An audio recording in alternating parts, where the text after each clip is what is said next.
in un contesto come un conflitto internazionale in atto che rischia di durare a lungo, l'ultima cosa che è necessaria è attaccare il Papa, attaccare le istituzioni che da sempre rappresentano un simbolo di pace. L'appoggio del governatore del Veneto Alberto Stefani a Papa Leone è incondizionato nelle ore in cui si registra uno strappo senza precedenti tra Stati Uniti e Vaticano, con il presidente Donald Trump che ha sparato a zero contro il pontefice, definendolo tra le altre cose debole e pessimo in politica estera. Grazie Papa Leone, aveva scritto lo stesso Stefani di prima mattina sui suoi social, postando la foto scattata la settimana scorsa a Roma con il Santo Padre che si era impegnato a visitare il Veneto. La levata di scudi passa così anche per il Vinitaly, dove la parola pace ricorre tra gli stand. Make wine, not war. Fate il vino, non fate la guerra, lo slogan di Coldiretti, e questo in attesa dell'arrivo della premier Giorgia Meloni, chiamata con il suo esecutivo a far fronte alle ripercussioni della guerra.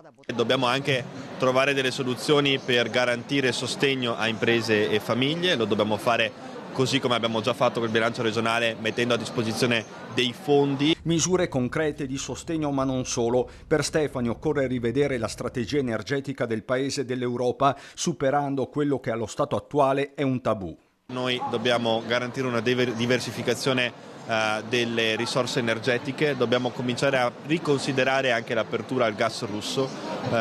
Vediamo che l'Europa, invece di preoccuparsi di tutto questo, si preoccupa del padiglione russo alla Biennale di Venezia. Penso che l'Europa debba svolgere ben altro ruolo in questo contesto. Europa che in queste ore sta guardando all'Ungheria, che ha voltato pagina ponendo fine all'era sovranista di Viktor Orban, alleato e amico sia di Meloni che di Matteo Salvini. Meloniani e leghisti accusano il colpo, ma per Stefani non si cambia approccio. Gli ungheresi si sono espressi e la volontà popolare non si discute mai.